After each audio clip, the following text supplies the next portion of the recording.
ఆ? ఇక దీంతో పాటుగా నేను ఈ ఒక్క అంశాన్ని చూసిన కాస్త ఆశ్చర్యానికి కనబడ్డది. ఒక రకంగా ఆలోచింపజేసే అంశం. ఇక్కడ మీకు కనబడుతున్నారు చూడుర్రి. ఆయుధాలు వదిలేస్తాం, మావోయిస్టులు సంచలనమైన నిర్ణయాలు, సాయుధ పోరాటాన్ని తాత్కాలికంగా విరామం ఇస్తాం, ఈ అంశంపై పార్టీ సహచరులతో చర్చించుకుంటాం, 30 రోజుల పాటు కాల్పుల విరమణ ప్రకటించండి, కేంద్ర హోంమంత్రి లేదా ప్రతినిధులతో చర్చలకు సిద్ధం, వీడియో కాల్ ద్వారానైనా సంప్రదింపులు జరపాలి, మావోయిస్టు అధికార ప్రతినిధి అభయ్ పేరిట లేఖ అంటూ కూడా చూస్తున్న పరిస్థితి అయితే కనబడుతుంది. సో మొత్తానికి అసలు ఏం జరిగింది అనేది ఒకసారి చూద్దాం. కొత్తగూడెంకి సంబంధించిన ప్రగతి మైదానం నుంచి మావోయిస్టు పార్టీ సంచలనమైన నిర్ణయం తీసుకుంది. ఆయుధాలు విడిచిపెట్టేందుకు కూడా ఆ పార్టీ సిద్ధమైంది. మారిన ప్రపంచం, దేశ పరిస్థితుల దృష్ట్యా ఆయుధాలను విడిచిపెట్టి ప్రధాన స్రవంతిలో చేరాలని ప్రధాని, కేంద్ర హోంమంత్రి, సీనియర్ పోలీస్ అధికారులు నిరంతరం చేస్తున్న అభ్యర్థుల దృష్ట్యా తమ పార్టీ ఆయుధాలను వదులుకోవాలని నిర్ణయించుకుందని ఆ పార్టీ నేత అభయ్ పేరిట ఒక లేఖ విడుదలైంది అంటూ కూడా ప్రధానమైన అంశం కనబడుతుంది. ఒకసారి దీన్ని లోతుగా చూసే ప్రయత్నం అయితే చూద్దాం. సో మొత్తానికి మారిన పరిస్థితులు అనుగుణంగా మారుతున్నారా లేరా అనేది కూడా ఒకసారి చూడాల్సిన అవసరం ఎంతైనా ఉంది. సో మొత్తానికి పోరాటానికి తాత్కాలిక విరమణ ప్రకటించాలని తమ పార్టీ నిర్ణయించుకుంటుందని అందులో పేర్కొన్నారు. భవిష్యత్తులో ప్రజా సమస్యలపై అన్ని రాజకీయ పార్టీలు పోరాడుతున్న సంస్థలతో వీలైనంత వరకు కలిసి పోరాడతామని కూడా వివరించారు. ఈ అంశంపై కేంద్ర హోంశాఖ మంత్రితో లేదా ఆయన నియమించిన వ్యక్తులతో లేదా ప్రతినిధులతో చర్చలు జరిపేందుకు సిద్ధంగా ఉన్నట్టుగా తెలిపారు. మారిన తమ పార్టీ అభిప్రాయం గురించి పార్టీకి తెలియజేయడం తమ బాధ్యత అని, పార్టీలలో ఈ అంశాన్ని అంగీకరించేవారు లేదా వ్యతిరేకించేవారు చర్చలలో అంగీకరించి పాల్గొనే సహచరుల నుంచి ఒక ప్రతినిధి బృందాన్ని కూడా ఏర్పాటు చేయనున్నట్లుగా వివరించారు. ప్రస్తుతం తమతో అందుబాటులో ఉన్న పరిమిత క్యాడర్, కొంతమంది నాయకత్వ సహచరులు ఈ కొత్త విధానాన్ని పూర్తిగా ఏకీభవిస్తున్నట్లుగా తెలుస్తున్నది. అయితే దేశవ్యాప్తంగా వివిధ రాష్ట్రాలలో పనిచేస్తున్న సహచరులతో, జైళ్లలో ఉన్న సభ్యులతో సంప్రదించేందుకు నెల రోజుల గడువు ఇస్తూ సీజ్ ఫైర్ చేయాలని విజ్ఞప్తి చేశారు. ఈ విషయంపై ప్రభుత్వంతో వీడియో కాల్స్ ద్వారా తమ అభిప్రాయాలను పంచుకునేందుకు తమ పార్టీ సిద్ధంగా ఉన్నట్టుగా కూడా తెలిపారు. అయితే మావోయిస్టు పార్టీలో మారిన ఈ విధానం సంచలనం సృష్టిస్తుంది.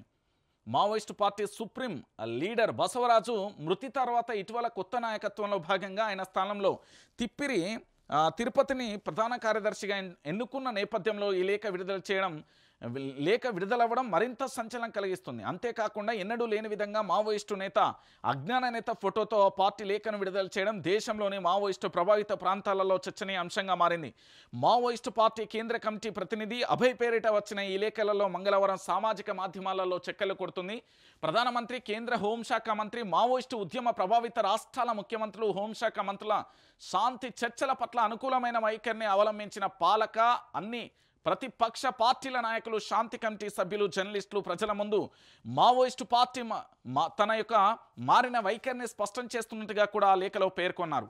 ఇక కేంద్ర రాష్ట్ర ప్రభుత్వాల శాంతి చర్చలను తమ పార్టీ సిద్ధంగా ఉందని ఈ ఏడాది మార్చి చివరి వారం నుంచి విజ్ఞప్తి చేస్తున్నట్టుగా మావోయిస్టు పార్టీ తెలిపింది. ఇదే ప్రతిపాదనపై మే 10న మావోయిస్టు పార్టీ ప్రతినిధి అభయ్ పేరిట పత్రికా లేఖ విడుదల చేసినట్లుగా కూడా తాజా లేఖలో మావోయిస్టులు అయితే పేర్కొన్నారు. అందులో తమ పార్టీ ఆయుధాలను వదులుకున్నట్లుగా ప్రస్తావిస్తున్నట్లుగా పేర్కొన్నారు. అయితే అదేవిధంగా ప్రభుత్వానికి కాల్పుల విరమణ సైతం ప్రతిపాదించినట్లుగా చెప్పారు. ఇక ఈ ముఖ్యమైన తమ పార్టీ నాయకత్వం సహచరులతో సంప్రదించి ఒక నెల రోజుల సమయం కావాలని కోరుతున్నట్టుగా పేర్కొన్నారు. కానీ కేంద్ర ప్రభుత్వం ఈ విషయంలో స్పందించకపోగా గత ఏడాది జనవరి నుంచి వేలాది సంఖ్యలో జరుపుతున్న సైనిక దాడిని తీవ్రతరం చేసింది. వేలాది మంది సాయుధ పోలీస్ బలగాలను మోహరిస్తున్నట్టుగా చుట్టుముట్టి నిర్మూలన జరిపింది. ఇందులో భాగంగా ఏడాది మే 21న మాడ్ ఏరియాలో గుండెకోట్ సమీపంలో జరిగిన భీకర దాడిలో ధైర్యంగా ప్రతిఘటించిన తమ పార్టీ ప్రధాన కార్యదర్శి నంబాల కేశవరావు అలియాస్ బసవరాజుతో పాటు 28 మంది కేంద్ర కమిటీ సభ్యులు, సహచరులు, వారి భద్రతా సిబ్బంది అమరులైనట్లుగా పేర్కొన్నారు. గతంలో జరిగిన శాంతి చర్చల ప్రక్రియలో సగంలోనే వదిలివేయకుండా అభయ్ ఆలోచనలకు అనుగుణంగా శాంతి చర్చలకు ముందుకు తీసుకెళ్లాలని ఈ నిర్ణయం తీసుకున్నట్లుగా తెలుస్తుంది. ఇందుకోసమే ఈ పత్రికా ప్రకటన విడుదల చేస్తున్నట్లుగా కూడా వాళ్ళు పేర్కొన్న పరిస్థితి కనబడింది. సో మొత్తానికి ఇక్కడ జరిగే అంశం ఏంది అనేది కాస్త లోతుగా మనం వెళ్తే మాత్రం ఒక అంశం అయితే వస్తుంది. ఇక్కడ ఏంది అంటే 2 అంశాలు ప్రధానంగా కూడా కనబడుతున్నాయి. ఈ 2 అంశాలకు సంబంధించి మనం చర్చిస్తే కనుక మావోయిస్టు పార్టీ సంచలనమైన నిర్ణయాలను తీసుకున్న ఆయుధాలు విడిచిపెట్టేందుకు ఆ పార్టీ సిద్ధమైంది అనేది ఒకటి. రెండోది, నెల రోజుల పాటు కూడా సీజ్ ఫైర్ను ప్రకటిస్తున్నట్లుగా పేర్కొన్న పరిస్థితి కనబడుతుంది. సరే, అయితే మొత్తానికి ఇక్కడ జరిగిన ఒక ప్రధానమైన ఎపిసోడ్ను కూడా మనం చర్చించాలి. ఈ రోజు నుంచి కాదు, దాదాపుగా చాలా రోజుల నుంచి మావోయిస్టులకు సంబంధించిన ఒక ప్రధానమైన అంశం వాళ్ళను వెంటాడుతున్న పరిస్థితి కనబడుతుంది. అంటే మావోయిస్టులకు సంబంధించి పూర్తి స్థాయిలో కూడా మీరు ఒక్కసారి ఆలోచించండి.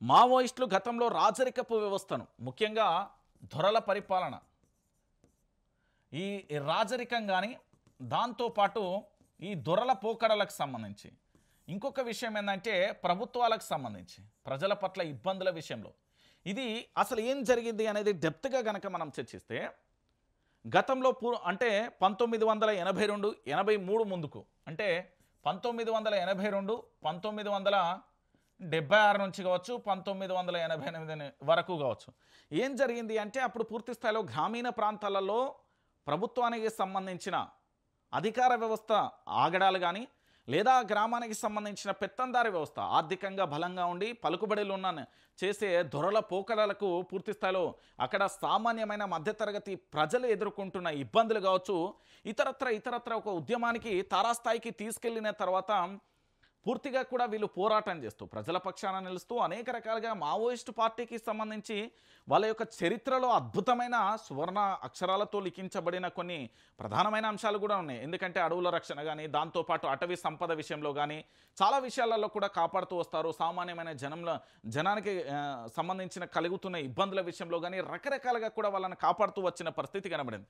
సో ఇప్పుడు 1982 లేకపోతే 1976, 1988లో ముందు ఒక రకంగా ఉండే మావోయిస్టు పార్టీ అస్తిత్వం కానీ, మావోయిస్టు పార్టీ సిద్ధాంతం కానీ, మావోయిస్టు పార్టీ వ్యూహరచన కానీ, మావోయిస్టు పార్టీకి సంబంధించి ఆలోచింపజేసే విధంగా ఇక్కడ యొక్క నియంతృత్వ పాలన, అప్రజాస్వామిక, అప్రకటిత ఎమర్జెన్సీని తలపించే అధికారుల తీరు కానీ, లేదా ప్రభుత్వ తీరు కానీ వాళ్ళు యుద్ధం ప్రకటించిలు.